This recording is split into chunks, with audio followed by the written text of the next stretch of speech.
itu rendah hati, lemah lembut, perlu Yesus menguasai kita.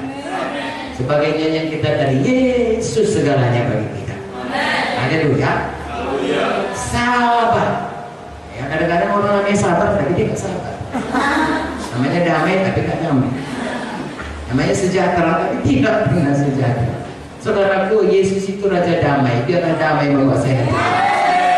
Tuhan itu panjang sabar.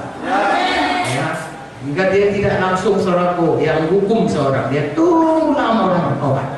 Ini seperti Tuhan Yesus, dia pun panjang sabar. Tunjukkan kasih saling membantu. Di dunia ini bukan saling membantu, saling menghancurkan. Itu pekerjaan setan. Saling membantu. Haleluya. Nah, berusaha tiga, berusaha memelihara kesatuan roh oleh damai sejahtera. Roma 12 berkata, saudaraku, kalau itu bergantung kepadamu, hendaklah engkau berdamai dengan semua. Ya. Dalam khotbah di bukit dikatakan, kalau orang minta 1 mil, kau jalan 2 mil.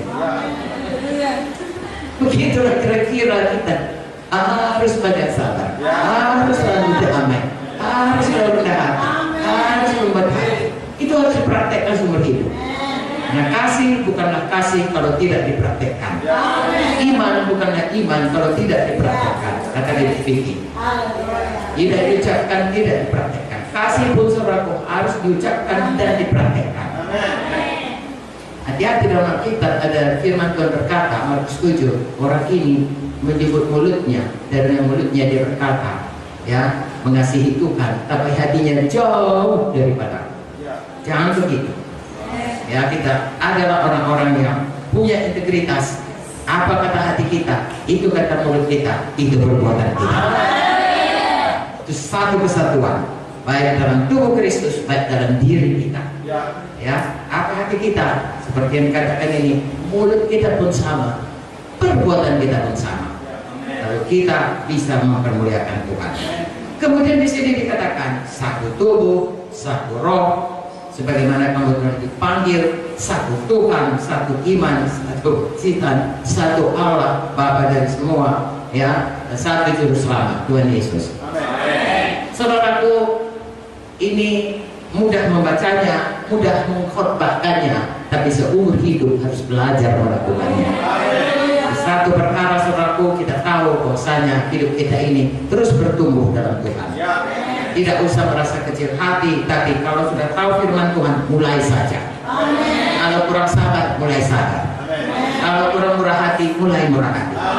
Kalau mulai tidak mengampuni, ya saya tidak mengampuni, mulai mengampuni.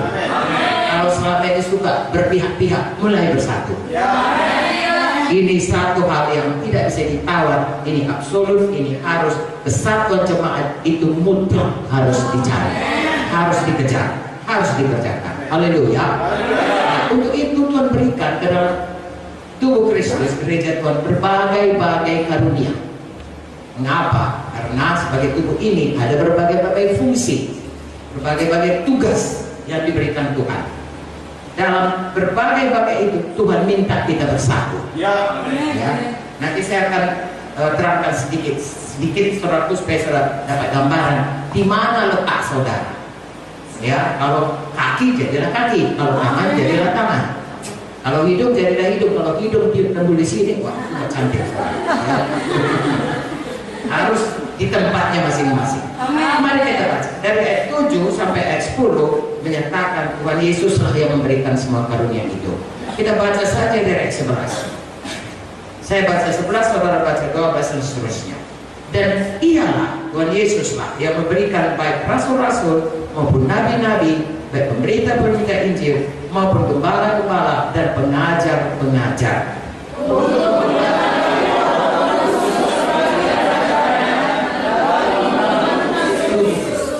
Sampai kita semua telah mencapai kesatuan iman dan pengetahuan yang benar tentang Allah, kedewasaan penuh dan tingkat pertumbuhan yang sesuai dengan kepenuhan Kristus.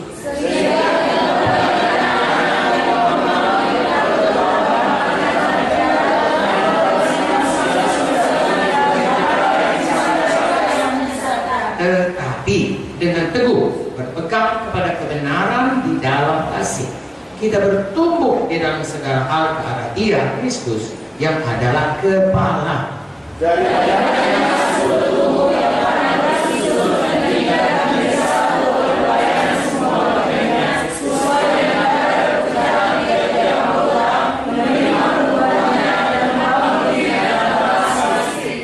Oke, amin. Yang terakhir berkatakan, daripada Tuhanlah ya seluruh tubuh, seluruh kita, gereja Tuhan rapi tersusun, ya, diikat menjadi satu oleh pelayanan semua bagiannya. Jadi bahu ya terikat dengan tangan, terikat dengan jari, amin. Kepala terikat dengan leher, leher dengan dada, dada dengan perut, perut dengan kaki, terikat menjadi satu, ya. Pelayanan oleh pelayanan masing-masing. Jadi ini saudaraku, leher ada pelayanannya, ada mata ada ini, semua ada pelayanannya semuanya, ya, sesuai dengan kadar pekerjaan. Jadi masing-masing diberikan Tuhan. Tangan itu untuk menulis misalnya, kaki itu untuk berjalan, nggak bisa diubah. Kalau kaki untuk menulis dan tangan untuk berjalan, sulit sekali saudaraku, ya. Jadi masing-masing ada dan sesuai dengan kadar pekerjaan. Dan kita menerima pertumbuhan dan membangun diri kita di dalam kasih. Saudara pernah lihat bayi? Anak sendiri, oh kalau masih muda belum ya, ponakan. Haleluya. Bayi itu lengkap ya, ada kepalanya, ada kakinya, ada lengkap kan? Tapi kalau 10 tahun kemudian masih seperti itu, bagaimana hati saudara? Ponakan saudara ya. Kemudian hari ini saudara semua, seluruh keluarga bersuka cita membawa ya si Ucok, kalau kami si boy dibawa pulang saudaraku, semua gembira ya. Lalu kemudian tinggal dia sama mamanya, kita omnya atau tantenya, kita ke sekolah. Hari Natal setahun kemudian, 6 bulan kemudian kita datang, si boy masih sama bentuknya ya, seperti dia waktu kita bawa dari rumah sakit. Pasti saudara risau, apa dengan ponakanku ini? Sesuatu pasti salah, something must be wrong. Gak mungkin ini ada penyakitnya ini. Dan kalau gini terus jangan-jangan mati nanti. Lalu 2 tahun lagi saudara datang, begitu juga. Semua kita tahu akal waras ada yang gak beres. Jadi anak Tuhan jangan begitu terus. Harus bertumbuh saya.